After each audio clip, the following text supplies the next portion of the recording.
Dördüncü məsələ, vaxtı səmərəli keçirmək. Vaxtı səmərəli keçirmək.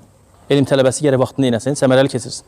Vaxtın qədrini bilmək lazım, subhanallah. Vaxtı nə cürünə gəldi, bizdə bir misal deyir, gedək 1 saat vaxt öldürək. Allahu akbar. Vaxtı hara öldürürsən? Vaxt səni öldürəcək. Nə 1 saat vaxt öldürək? Həmin o 1 saatı keçirmə boşa. Vallahi 1 saniyəyə görə peşman olacaq, 1 saniyəyə görə. Baxın sizə əzəmətli bir hədisi deyəcəm. Ayşə radiyallahu anhə, möminlərin anası, bizim anamız radiyallahu anhə və nəbiyhə. Nə deyir? Deyir ki, möminlər deyir, qiyamət günü deyir, boş keçirəcək vaxtlarına görə peşman olacaqlar. Fikir verin, möminlər deyir. Mömin adətən nə edir? Vaxtını boşa mı keçirir? Müsəlmanlardan danışma, möminlərdən danış. Möminlər bilsin, Allah s.ə. onlar haqqında nələrdir? Deyir ki, onlar deyir, boş keçirəcək vaxtlarına, yəni vaxtlarına peşman olacaqlar ki, nəyə görə boş keçirdik?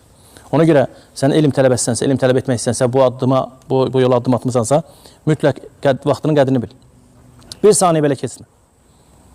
Sən cəmaat kimi, yəni, nəzür deyərlər, başqa insanlar kimi, başqa insanlardan fərqlənməz. Yeməyində, içməyində, oturuşunda, duruşunda, danışığında. Yoxsa sən də 1 saat, 2 saat ləbləbi ilə, nə bilim, çayla, şokoladla çayxanalarda vaxt geçir, subhanallah. Və sənin oxuyacaqların var.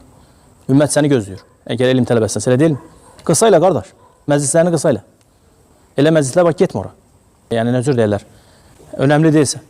Elmlə məşğul ol, subhanallah. Gedəndə də qısa ilə, 10 dəqiqə, 15 dəqiqə. Yoxsa saatlarını oturur çayxanalarda çay iç. Bunlar alınan şeylər deyil. Bir də görəcəksən ki, vaxt gəlib keçib. 25 yaş, 30 yaş, 35 yaş nələrsə qaldı geridə.